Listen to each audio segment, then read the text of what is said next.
रहिवासी राजू खरे,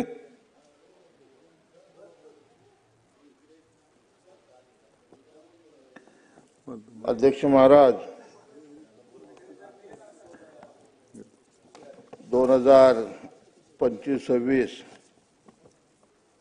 या वर्षाचा अर्थसंकल्प अर्थमंत्र्यांनी मांडला।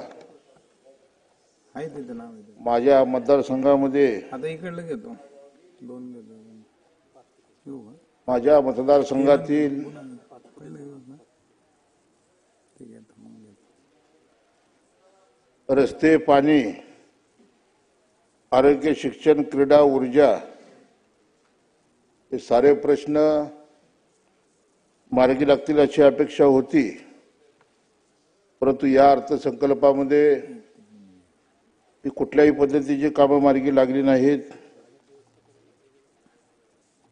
माझ्या मतदारसंघातील आष्टी उपसा सिंचन योजना ही अपूर्ण अवस्थेत आहे। या उपसा योजनेसाठी मुख्यमंत्री, दोन्ही उपमुख्यमंत्री, पाटबंधारे मंत्र्यांना भेटून 80% काम पूर्ण झाले, आता 20% काम उर्वरित पूर्ण होईल। शेतकऱ्याच्या भूसंपादनाचे पैसे दिले तर ही योजना विस्तारीकरण पूर्ण होईल अशी अपेक्षा होती, परंतु त्यालाही पैसा मिळाला नाही।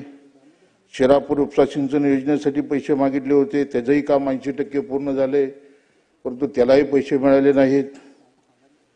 माझ्या मतदारसंघामधील जे उर्वरित रस्ते आहेत ते रस्त्याची अर्धवट कामं झालेली आहेत। ठेकेदार कामं बंद करून जवळजवळ 6 महिने 8 महिने झाले मोर्चे करतायत, आंदोलनं करतायत।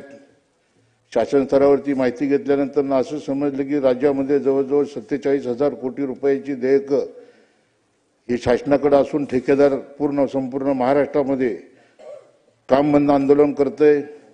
काल राज्याच्या अर्थमंत्र्यांनी बांधकाम खात्यासाठी 19,000 कोटी रुपयाची तरतूद केली, परंतु 47,000चं दायित्व असताना 47,000 कोटी रुपयाचं दायित्व असताना 19,000 कोटी रुपयाची तरतूद या अर्थमंत्र्यांनी मांडलेल्या या अर्थसंकल्पात बांधकाम खात्यातल्या तरतुदीबद्दल न समजणारं कोड आहे। दुसरे अध्यक्ष महोदय, माझ्या मतदारसंघामध्ये रस्त्याची दुर्दैवी अवस्था आहे, भूसंपादनाची, पाटबंधारे विभागाची आणि आरोग्याच्या बाबतीत अध्यक्ष महाराज, माननीय मुख्यमंत्री एकनाथजी शिंदे साहेबांनी एक हॉस्पिटल आम्हाला मंजूर केलं होतं। 50 खटाचं निधीची तरतूद केली होती, परंतु जागेची अभावी सदरचं हॉस्पिटल होऊ शकलं नाही। मी मुख्यमंत्री, दोन्ही उपमुख्यमंत्री, आरोग्यमंत्र्यांना भेटून कमीत कमी जागा तरी द्या। राष्ट्रीय महामार्ग क्रमांक 9 वर असणारे हे शहर इंदापूरपासून सोलापूरपर्यंत जर कुठे ॲक्सिडेंट झाला तर तुम्हाला डायरेक्ट सोलापूरला जावं लागतं। मूळ हे राष्ट्रीय महामार्ग क्रमांक 9 वरती असणारं शहर, परंतु या शहरामध्ये तिथं हॉस्पिटल होऊ शकलं नाही। क्रीडांगणासाठी क्रीडांगण मंजूर झालं, परंतु तिथं क्रीडांगणाला जागा नाही। त्याही जागेच्या संदर्भामध्ये मुख्यमंत्री, दोन्ही उपमुख्यमंत्री, क्रीडा मंत्र्यांकडे मागणी केली। अध्यक्ष महाराज, सांगण्याचा उद्देश एवढाच आहे, माझा मतदारसंघच नाही परंतु पूर्ण सोलापूर जिल्हा या कुठेही या अर्थसंकल्पात दिसला नाही। सोलापूर जिल्हा, आम्ही नव्याने निवडून आलेले आमदार आहोत, मी तर पहिल्यांदा उभारतोय आज सभागृहामध्ये बोलायसाठी, परंतु कालपासून अर्थसंकल्प सादर झाल्यापासून जिल्ह्यातून फोन आले, मतदारसंघातून फोन आले की बाबा आपल्या जिल्ह्याला काय मिळालं। तर माझ्या मनामध्ये एक प्रश्न निर्माण झाला की आम्ही 11 पैकी 6 आमदार महाविकास आघाडीचे आलो, 2 खासदार आम्ही महाविकास आघाडीचे आलो। कदाचित ही भावना जर नसेल का की जेणेकरून आम्हाला निधीपासून वंचित ठेवलेलं आहे। वारंवार आम्ही मुख्यमंत्री, दोन्ही उपमुख्यमंत्र्यांकडे जातो।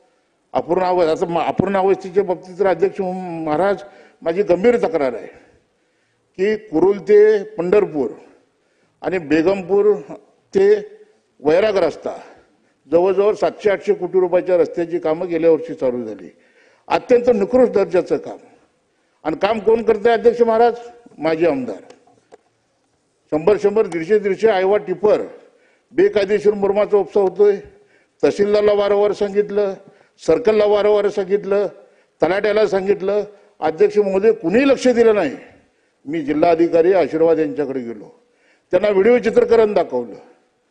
बीड काय, बीडपेक्षाही भयानक अवस्था माझ्या मोहोळ मतदारसंघामध्ये चालू आहे. आपण लक्ष जर नाही घातलं तर मी उपोषणाला बसीन. आणि मग जिल्हाधिकाऱ्यांनी डायरेक्ट सोलापूरवरनं पथक पाठवलं, कारण तिथला तलाठी, तिथला सर्कल, तिथला तहसीलदार. राजेंद्रजी कामं सांगा. कामं नाही, कामाच्या बाबतीत सांगतो ना, बेकायदेशीर मनोमा उपसा होतोय, बेकायदेशीर वाळूचा उपसा होतोय, सिंचनाला पैसे नाहीत, रस्त्याला पैसे नाहीत, क्रीडांगणाला जागा नाही, दवाखान्याला जागा नाही. आणि अशा अवस्थेमध्ये राज्याचा अर्थसंकल्प होत असताना माझ्यासारख्या नव्या आमदारांची एवढीच मागणी आहे की माझ्या मतदारसंघातले जे क्रीडासाठी, आरोग्यासाठी, शिक्षणासाठी आणि ऊर्जासाठी जे काही प्रकल्प शासन स्तरावर आहेत, वारंवार पाठपुरावा केलेला आहे, त्याला निधी मागितलेला आहे. आता जरी मला निधी नाही दिला तर पुढच्या तर ह्याच्यात मला निधी मिळावा ही अपेक्षा आहे. जय हिंद, जय महाराष्ट्र. विक्रमजी पाटील.